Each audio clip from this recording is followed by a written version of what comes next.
Since 1983, FAME has helped business and education work for Maine. Contact the authority, the Finance Authority of Maine. You're watching Maine Biz Sunday, Maine's business news source. Welcome back. Rounding out our field of women to watch for 2010, we have Mary Howes, president of Howie's Welding and Fabrication and managing principal of Otis Mill Ventures in Jay. Lisa Dickson, regional manager and principal scientist at Kleinfelder's SEA Consultants, and Susan Corbett, CEO of Axiom Technologies LLC in Machias. Welcome. Thank you for being here. And as I started off the first segment, congratulations. This is a great thing. I'm glad we've decided that you're not winners, you're honorees. And I am always very happy to have the women to watch on. It's as I was saying before, it's one of those opportunities where I get to chat with the best of the best, so I'm glad you're here. First of all, I'm going to start off with Susan. Susan, Axiom Technologies. Determination and savvy grant writing skills help Susan bring broadband to Maine's easterly nooks and crannies. You're located in Machias, founded in 2004. Services include internet connections, network design and management, computer sales and repairs, website design, posting and email, 14 employees, and $1.04 million in annual revenues in 2009. That's correct. Good, great, welcome. Okay, so why Washington County? How did you get there? And tell me about that. Well, I originally came from Massachusetts, right. And I was doing some consulting. I have a medical billing and practice management company, and I was doing some consulting in Washington County. Arrived there in December 2005 in Jonesport, and it was snowing, and there were boats in the harbor, and I thought, this is absolutely beautiful. And they say if you like it then, you're hooked. That's right. Eventually, it only gets better from that. It does. That's right. Eventually, I bought a small house there, and then my kids went off to college, and I thought, you know, life is real good up here. So I moved to Jonesport, Maine, became a resident in January 2008. Right, and you saw the need for that increased broadband capability from your own business point of view. That's correct. And before you know it, you're owning you're owning Axiom. That's right. I mean, it really was pretty quickly. I mean, within the next span of 4 or 5 years. That's right. I searched for a solution for about 3 years, and met our CTO of the company, Nelson Gill. Yep. We started talking about wireless technology as a last mile service delivery in rural Maine, and today we have service over most of Washington County. Great. My last question for you right up front is that we always talk about access to capital, access to markets, and access to workers. So I want to talk about capital again.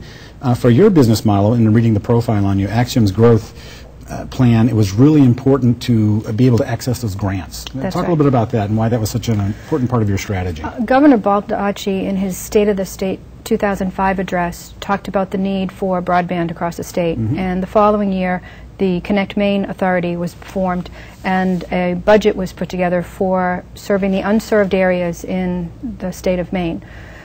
We started the first wireless connection in 2005, and in 2006 received our first grant from Connect Maine.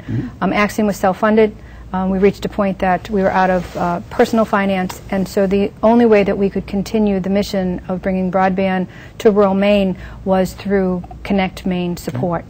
To date, we've received over $800,000 in funding, and it's just a fraction of what's needed, but we've made the most of what we've got. Yeah, very smart, very smart. Great.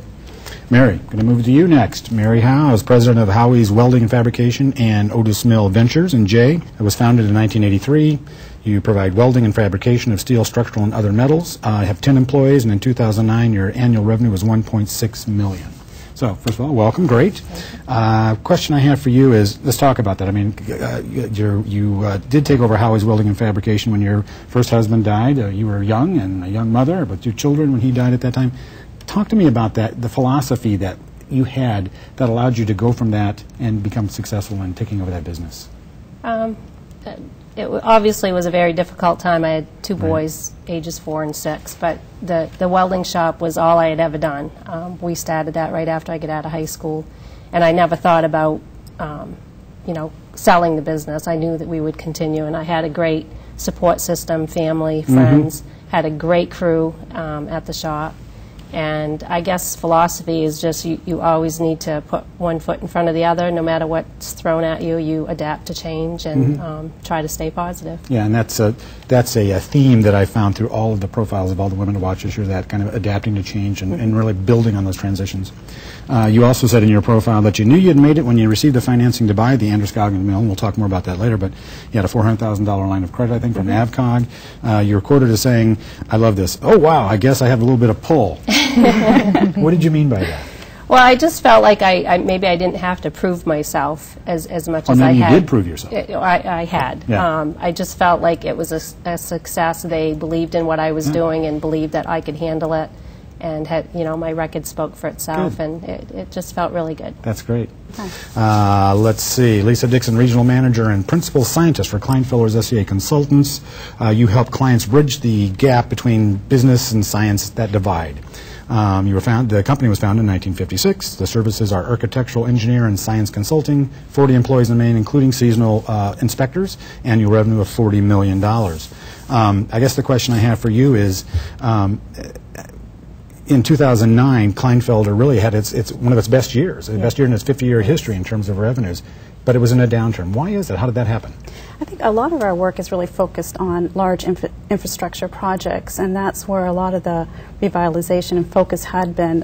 Out of our office specifically, we focus on bridges and transportation projects, and that's something that already with the Michigan bridge collapse, or excuse me, the Minnesota bridge collapse was a lot of focus on, and then with the stimulus funding, it's something they saw. But truly, the stimulus funding helped with that, but we've been pretty strong even before and after that, because there's such a need to rebuild infrastructure across the United States beyond just transportation. Good. I know that you did read that the stimulus money did have some impact on your company as part of that revenue, but also it's been slow to some of it's been slow to kind of roll out. Definitely. And so you clearly have already you've been tapping into those other sources of revenue, so that's great. Right. Another question I have for you is, I love the concept that you had of helping businesses and understand climate change and how they then need to react to it as part of their business and helping them sell it to others.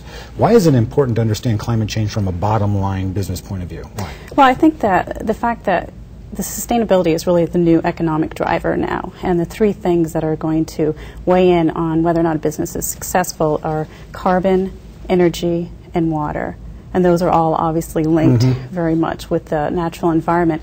And I think in the past what's happened is that the scientists have worked in their own communities, and the business world just sort of operates in its own. The business world focus more on socioeconomic needs, development, commerce, and so forth. Scientists more in terms of understanding the natural world. And we're at the point now those two are completely, and they always have been very linked, but in a way that is more strongly, has larger ramifications than it did before. And it's a lot easier now to make that connection between bottom line, the cost of that to business, and why it's important to do the right thing for the right bottom line reasons as well. It's all really about cost avoidance and minimizing risk. Right. I understand that. I hear about that every week. That's good. Good. All right. One question I want to kind of throw out to the group here to talk about, where we just have a few seconds left. But what's your advice? What advice would you give to other women who are looking to start businesses or start new ventures in Maine? What's the thing that's most important for them to know? Don't give up on a dream. Don't give up on a dream. Okay. Good. Good. Surround yourself with good people. How do you find them? That's a good question, but they're out there. You just need to look and take advice from other business people. Good, good.